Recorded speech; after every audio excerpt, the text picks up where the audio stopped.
Everyone, तो अभी हम देखते हैं अपना जेईई एडवांस का क्वेश्चन इलेक्ट्रोकेमिस्ट्री का। ठीक है, तो क्वेश्चन क्या कहता है सबसे पहले देख लेते हैं। Some standard electrode potentials at 298 kelvin are given below. ठीक है, सो आपको स्टैंडर्ड रिडक्शन पोटेंशियल्स दे रखे हैं। ठीक है, 298 केल्विन पे ना स्टैंडर्ड कंडीशंस पे। तो लेड टू आपका लेड में रिड्यूस हो रहा है तो उसका रिडक्शन पोटेंशियल स्टैंडर्ड में ये है -0.13। इसी तरह आपको निकल टू से निकल जाने का, कैडमियम टू से कैडमियम एंड आयरन टू से आयरन का दे रखा है। ठीक है, चार आपको स्टैंडर्ड रिडक्शन पोटेंशियल्स दे रखे हैं ना, रिडक्शन की फॉर्म में दे रखा है तो रिडक्शन पोटेंशियल्स आपको दे रखे हैं। ठीक है, उसके बाद क्या बोल रहे हैं, to a solution of 0.001 molar H2 plus and 0.1 molar Y2 plus, है ना। सो मतलब आपके पास बेसिकली अगर मैं यहाँ पे दिखाऊं तो आपके पास एक सोल्यूशन है, उसमें आपके H2 प्लस भी हैं, ठीक है, और उसमें आपका Y2 प्लस भी प्रेजेंट है। सो ये आपके पास है 0.1 मोलर सोल्यूशन Y2 प्लस में, ठीक है, और 0.001 मोलर सोल्यूशन है X2 प्लस में। ठीक है, उसके अंदर आप मेटल रॉड्स X और Y के इंसर्टेड हैं। सो हम यहाँ पे शो कर सकते हैं। से आपके पास मेटल रॉड है X और Y की, ठीक है, एट 298 केल्विन, और they are connected by a conducting wire. तो आपने बेसिकली एक सेल कंस्ट्रक्ट कर लिया है ना यूजिंग दिस। तो आपने इनको कनेक्ट कर दिया थ्रू एन एक्सटर्नल वायर। सो आपने एक इलेक्ट्रोकेमिकल सेल बना दिया। ठीक है, तो देखो मेटल X है और उसका केटाइन है सोल्यूशन में, मेटल Y और उसका केटाइन है सोल्यूशन में। उससे हुआ क्या, that resulted in the dissolution of X। ठीक है, सो डिसोल्यूशन ऑफ X मतलब आपका जो X है वो डिसोल्यूट हो गया। सो X आपको ऑक्सीडाइज हो गया X2 प्लस में, तो वो डिसोल्यूट हो गया, है ना। तो बेसिकली X है जो वो डिसोल्यूट होने का क्या मतलब है कि X आपका ऑक्सीडाइज हो गया तो प्रोसेस में 2 इलेक्ट्रॉन्स का लॉस कर लेगा। सो ये आपको इंफॉर्मेशन दे रखी है and on the basis of this information आपको बताना है X और Y का करेक्ट कॉम्बिनेशन क्या होगा, रिस्पेक्टिवली X क्या होगा यहाँ पे और Y क्या होगा इन सभी मेटल्स और उनके मतलब इन सभी मेटल्स में से, राइट। गैस कांस्टेंट और फेरेडेज कांस्टेंट की आपको वैल्यू दे रखी है। अब आप ध्यान से नोट करेंगे यहाँ पे कॉम्बिनेशंस है या कॉम्बिनेशन, ठीक है, इज एन आर, मतलब दिस इज अ MSQ। ठीक है, सो आपको MSQ में पूछ रखा है ये। सो एक ऑप्शन भी आपका करेक्ट हो सकता है, मल्टीपल ऑप्शंस भी करेक्ट हो सकते हैं। ठीक है, ओके। और ये क्वेश्चन आपका आया था जेईई एडवांस 2021 पेपर 2 में। ठीक है, सो ये अपनी स्टेटमेंट है, राइट। तो इसमें देखो गिवन यही है, गिवन आपको बेसिकली ये गिवन है, इलेक्ट्रोकेमिकल सेल बनाया और ये सारी इंफॉर्मेशन आपको दे रखी है जिसमें X की डिसोल्यूशन हुई। ठीक है, तो इसको करेंगे कैसे वो देखते हैं। तो देखो आपको अगर करेक्ट कॉम्बिनेशन बताना ही X और Y का तो क्या होगा, देखो X आपका X2 प्लस में कन्वर्ट हो रहा है ना, तो जो उसने इलेक्ट्रॉन्स का लॉस किया तो सॉल्यूशन में जो Y है वो इलेक्ट्रॉन्स का गेन करेगा नहीं, तो उससे आपके पास एक रिडॉक्स रिएक्शन सेटअप हो गया जिसमें बेसिकली ये वाली साइड आपकी एनोड एक्ट कर रही है, वहां पे ऑक्सीडेशन हो रही है। ठीक है, तो यहाँ पे मैं ए लिख देता हूँ, मीन्स के एनोड पे ये हो रहा है और कैथोड पे आपकी रिडक्शन हो रही है। ठीक है, सच दैट अगर मैं इन दोनों रिएक्शंस को ऐड करूं, है ना, तो आपके पास ओवरऑल सेल रिएक्शन आ जाएगा। तो ओवरऑल सेल रिएक्शन आपका क्या बनेगा, देखो N आपका 2 है, मतलब 2 इलेक्ट्रॉन्स का एक्सचेंज हुआ, और आपके पास क्या है, देखो X plus Y2 plus it forms X2 plus plus Y, है ना। मतलब जो अगर X की डिसोल्यूशन हुई है तो आपका जो सोल्यूशन में Y2 प्लस है वो रिड्यूस हुआ होगा Y में, मतलब ये साइड आपकी कैथोड हो गई पॉजिटिव टर्मिनल, है ना, इलेक्ट्रोकेमिकल सेल में, और ये साइड आपकी एनोड हो गई नेगेटिव टर्मिनल। ठीक है, सो यहाँ पे मैं लिख भी देता हूँ, this is your cathode and this is your anode. Straight forward question है, इसमें ज़्यादा कॉन्सेप्ट कोई लगना नहीं है, एक सिंपल कॉन्सेप्ट ही लगना है, हम उसी के बेसिस पे करेंगे। ठीक है, सो ये आपका सेल रिएक्शन है। अब अगर आपको करेक्ट कॉम्बिनेशन चाहिए एक्स और वाई का तो आपको ये वाला सेल रिएक्शन स्पॉन्टेनियस चाहिए, है ना, तभी अगर ये सेल रिएक्शन स्पॉन्टेनियस है, ये खुद ब खुद हो रहा है, तो सेल आपका वर्किंग कंडीशन में है, तो उस हिसाब से आपका एक्स और वाई आएगा फिर। ठीक है, तो यही क्वेश्चन है, इसको करते हैं। तो अगर मैं बात करूं कॉन्सेप्ट्स की, तो कौन से कॉन्सेप्ट लगेंगे आपके? एक तो बेटा आपको नर्म्स इक्वेशन यूज करनी होगी यहाँ पे। रीजन क्या है कि आपके पास जो x2 प्लस है और जो आपका y2 प्लस है, उनकी आपको डिफरेंट कॉन्सेंट्रेशन दे रखी हैं, मतलब 1 मोलर नहीं है, स्टैंडर्ड नहीं है ना। ये आपको दे रखा है 10 to the power minus of 3 molar, और ये आपको दूसरी तरफ दे रखा है 10 to the power minus of 1 molar. तो आपको नर्म्स इक्वेशन यूज करनी होगी, राइट? ठीक है। तो नर्म्स इक्वेशन हम सेल रिएक्शन से नर्म्स इक्वेशन लिखेंगे, राइट? और उसके बाद हमें क्या चाहिए? x और y का ऐसा कॉम्बिनेशन चाहिए कि सेल रिएक्शन आपका स्पॉन्टेनियस बने। तो मतलब आपको अंडरस्टैंडिंग होनी चाहिए स्पॉन्टेनिटी की ऑफ द सेल रिएक्शन। आपको पता है for a cell reaction to be spontaneous, उसकी जो आपकी डेल्टा जी नॉट है वो आपकी नेगेटिव होगी। जी नॉट लिखते हैं स्टैंडर्ड में, अगर स्टैंडर्ड कंडीशंस नहीं है, जो नहीं है, राइट, तो डेल्टा जी आपकी नेगेटिव होनी चाहिए, right? And you well know कि डेल्टा जी आपके पास क्या है? Minus of n F E cell. तो for delta G to be negative, आपका जो ई सेल आ रहा है वो पॉजिटिव होना चाहिए। सो मेन आपका यहीं पे कॉन्सेप्ट आ जाता है कि आपको करना क्या है। सबसे पहले आपको सेल रिएक्शन लिखना है, ठीक है, अकॉर्डिंग टू द इंफॉर्मेशन। उससे आपको नर्म्स इक्वेशन लिखनी है, राइट, सेल रिएक्शन के बेसिस पे। और वहां से फिर आप जो ई सेल ऑब्टेन करोगे, आपको देखना है कि कौन से एक्स और वाई के कॉम्बिनेशन से आपका ई सेल पॉजिटिव आएगा। जब आपका ई सेल पॉजिटिव आएगा तो वही आपका करेक्ट कॉम्बिनेशन है, ठीक है। बस ये दो कॉन्सेप्ट्स आपके बेसिकली यूज होंगे, नर्म्स इक्वेशन यूज करनी है और ई सेल पॉजिटिव चाहिए। चलो स्टार्ट करते हैं फिर, ठीक है, क्वेश्चन सॉल्व करते हैं। तो हमने जैसे सेल रिएक्शन लिखा था, यहाँ पे मैं फाइनली लिख ही देता हूँ ना। तो हमने सेल रिएक्शन क्या लिखा था कि x y2 प्लस, यहाँ से आपके पास आया x2 प्लस और y, ठीक है। सो आपने यहाँ पे क्लियरली देखा कि आपका दो इलेक्ट्रॉन्स का एक्सचेंज है, ठीक है। ये आपका सेल रिएक्शन है, ऐसा आपको सेल रिएक्शन चाहिए। सो हम यहाँ पे पहले तो नर्म्स इक्वेशन लिखेंगे, ठीक है। सो नर्म्स इक्वेशन आपकी क्या है? ई सेल आपके पास क्या आएगा? This will be E naught cell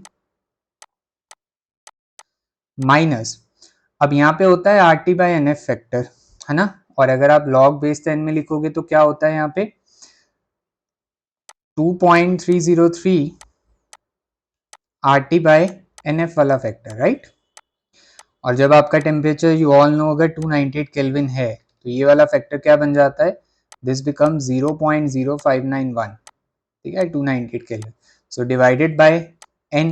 तो ये वैल्यूज आपको इसीलिए दे रखी हैं सिर्फ कि आप ये वाला फैक्टर कैलकुलेट करो, बट वी नो कि ये वाला फैक्टर ये होता है 298 केल्विन पे। तो ये हो गया लॉग ऑफ बेस 10 वाला लॉग है। तो यहाँ पे आपके पास आएगा x2 प्लस की कॉन्सेंट्रेशन डिवाइडेड बाय, सॉलिड आपको लेने नहीं है, यहाँ पे y2 प्लस की कॉन्सेंट्रेशन, ठीक है। तो ये आपकी नर्म्स इक्वेशन हो गई, राइट। अब यहाँ पे जो आपने ई नॉट सेल है, ये ई नॉट सेल क्या है?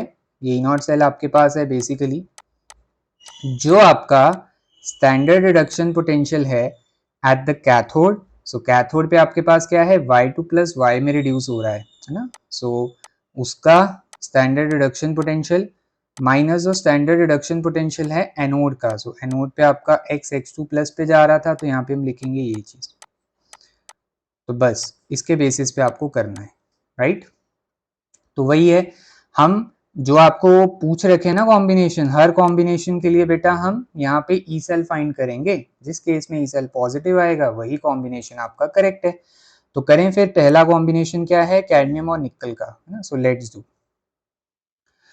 तो देखो सबसे पहले ना हम वो कर लेते हैं कि आपके पास यहाँ पे जो ई सेल है वो आपके पास क्या है, यहाँ पे लिख ही लो, ठीक है। ई नॉट सेल की जगह मैंने ये लिख लिया एन माइनस 0.0591, एन आपके पास बेटा 2 है, और लॉग ऑफ यहाँ पे x2 प्लस की कॉन्सेंट्रेशन कितनी दे रखी है? 10 to the power minus of 3 molar और y2 प्लस की कितनी है बेटा 10 to the power minus of 1 molar. ठीक है, तो इसको सॉल्व कर लेंगे, इतना आएगा, this will be 10 to the power minus of 2। तो देखो ये आपके पास क्या बन जाएगा, दिस विल बी नॉट,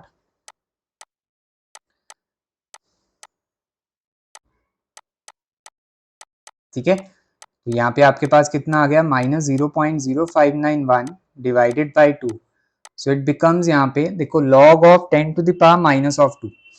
तो हम क्या करेंगे, माइनस ऑफ 2 बाहर ले आएंगे, अंदर आपके पास होगा log 10, पावर हम log के बाहर ले आए।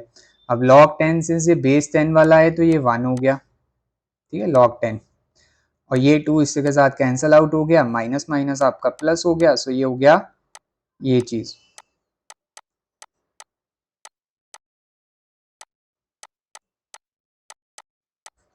ठीक है। सो दिस बिकम्स प्लस 0.0591, ठीक है। So this is your E cell. तो बेसिकली बेटा आपकी इक्वेशन ये है, क्योंकि आपने एक्स और वाई की जो कॉन्सेंट्रेशन ली थी उस हिसाब से आपकी नर्न्स इक्वेशन इस फॉर्म की आ गई, ठीक है। तो अब आप यहाँ पे क्या करोगे, अलग अलग कॉम्बिनेशंस पुट करोगे, तो कट करते हैं पुट फिर अलग अलग कॉम्बिनेशंस है ना। सो ऑप्शन ए क्या था, एक्स आपका कैडमियम है, ठीक है, और वाई आपका निकल है।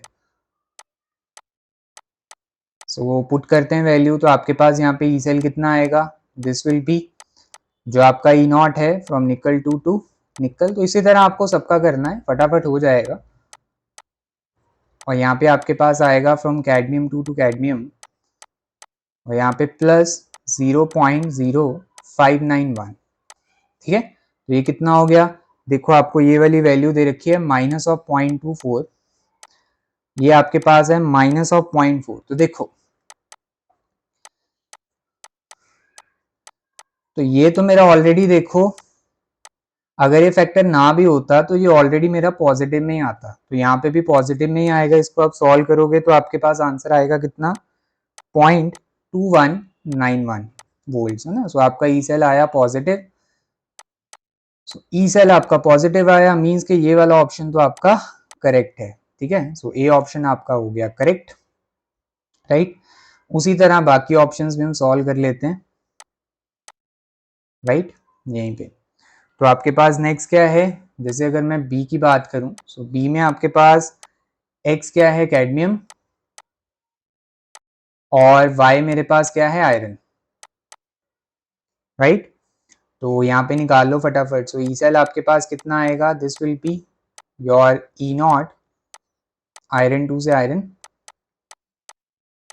Minus your E not cadmium 2 से कैडमियम प्लस 0.0591, ठीक है। तो यहाँ पे आपके पास कितना होगा, देखो ये है माइनस ऑफ 0.44, ये आपके पास कितना है माइनस ऑफ 0.40। तो अब देखो यहाँ पे ये वाले फैक्टर का रोल आया, कैसे, अब यहाँ पे अगर हम इन दोनों को करेंगे तो आपके पास नेगेटिव में आएगा, कितना आएगा, माइनस ऑफ 0.04 है ना। अब इसमें हम 0.0591 ऐड करेंगे तो वो अपने पास आंसर आएगा पॉजिटिव, कितना, 0.0191 वोल्ट। तो ये आपके पास पॉजिटिव आया, तो इसलिए एक्स और वाई का ये वाला कॉम्बिनेशन सही है, तो वो इस वाले फैक्टर से आया जो नर्न्स इक्वेशन से आया था, है ना। तो ये आपके पास हो गया। उसके बाद हम सी देख लेते हैं। सो ए और बी आपके करेक्ट आए हैं अभी तक, ठीक है, ए और बी आपके करेक्ट आए हैं एमएसक्यू में। सी देखो, सी में आपके पास एक्स है निकल, और वाई आपके पास है बेटा लेड, ठीक है। सो फटाफट हम यहाँ पे ई सेल निकाल लेते हैं। सो आपके पास यहाँ पे क्या आएगा, दिस विल बी नॉट आपके पास लेड 2 से लेड माइनस यहाँ पे ई नॉट निकल 2 से निकल, और यहाँ पे आपके पास हो गया प्लस 0.0591 है। सो फटाफट वैल्यूज पुट करो। सो ये आपके पास कितना है, लेड वाला है माइनस ऑफ 0.13, और निकल वाला आपके पास है माइनस ऑफ 0.24 प्लस 0.0591। तो इसमें भी ये वाला फैक्टर की एज सच कोई ज़रूरत नहीं है, ऑलरेडी स्पॉन्टेनियस है, ठीक है, इन दोनों को करके ही। सो आपके पास कितना आया, 0.1691 विच इज़ पॉजिटिव। सो मतलब आपका बेटा सी भी सही गया, ठीक है। सब आपको बस लास्ट में डी सॉल्व करना है, ठीक है। सो डी सॉल्व कर लेते हैं फिर अभी, जो आपका लास्ट ऑप्शन है। सो बेटा डी में आपके पास क्या है, X is your nickel and Y is your iron, ठीक है। सो फटाफट ई सेल कैलकुलेट करो। सो ई सेल आपके पास कितना आएगा, ई नॉट आयरन 2 से आयरन माइनस आपके पास जो ई नॉट है निकल 2 से निकल प्लस 0.0591। तो बस कर लो। तो आपके पास कितना है, दिस इज माइनस ऑफ 0.44 और बेटा ये आपके पास था माइनस ऑफ 0.24। ठीक है, अब देखो ये वाला कैसा केस है, इन दोनों को आप सॉल्व करोगे तो आपके पास आएगा नेगेटिव और हाईली नेगेटिव वैल्यू कितनी आएगी, माइनस ऑफ 0.2। तो ये वाला फैक्टर फिर बचा नहीं पाया उसको। देखो प्लस 0.0591 करेंगे तो आपके पास स्टिल नेगेटिव ही आएगा। ठीक है, सो नेगेटिव आया मतलब देखो अगर हम इसको स्टैंडर्ड कंडीशंस में कराते तब भी ये पॉसिबल नहीं था। रीजन आपके पास जो निकल का निकल 2 में ज़्यादा, मतलब निकल का निकल 2 में जाना ज़्यादा मतलब फेवरेबल नहीं है। यहाँ पे आपके पास उल्टा फेवरेबल है, क्योंकि यहाँ पे निकल 2 का निकल में जाने का रिडक्शन पोटेंशियल ज़्यादा है, कम नेगेटिव है ना, सो इसीलिए तो 0.0591 ऐड करके भी नहीं आया है ना। सो आपका ये ऑप्शन नहीं आया सिंस मेरा ई सेल नेगेटिव है, मतलब मेरा डेल्टा जी पॉजिटिव है। सो रिएक्शन यहाँ पे नॉन स्पॉन्टेनियस है, बाकी तीनों वाले आपके स्पॉन्टेनियस आए थे। ठीक है, तो मतलब आपके पास यहाँ पे करेक्ट क्या आएगा, करेक्ट ऑप्शंस क्या बने फिर, correct options are simply A B and C. ये आपने करेक्ट ऑप्शंस निकाले ना, डी वाला आपका इनकरेक्ट है। सो यही आपका आंसर है। ठीक है, सो इफ आई मैं जाऊं स्टेटमेंट पे दोबारा, सो आपके पास ए बी और सी एमएसक्यू में करेक्ट आएंगे, डी आप नहीं मार्क करोगे। ठीक है, तो ये आपका सोल्यूशन है। तो आई होप आपको कॉन्सेप्ट समझ आया होगा कि हमने कैसे अप्रोच किया। ठीक है, सिंपल था, एक ही कॉन्सेप्ट लग रहा था। सो I hope you found the solution useful. All the best.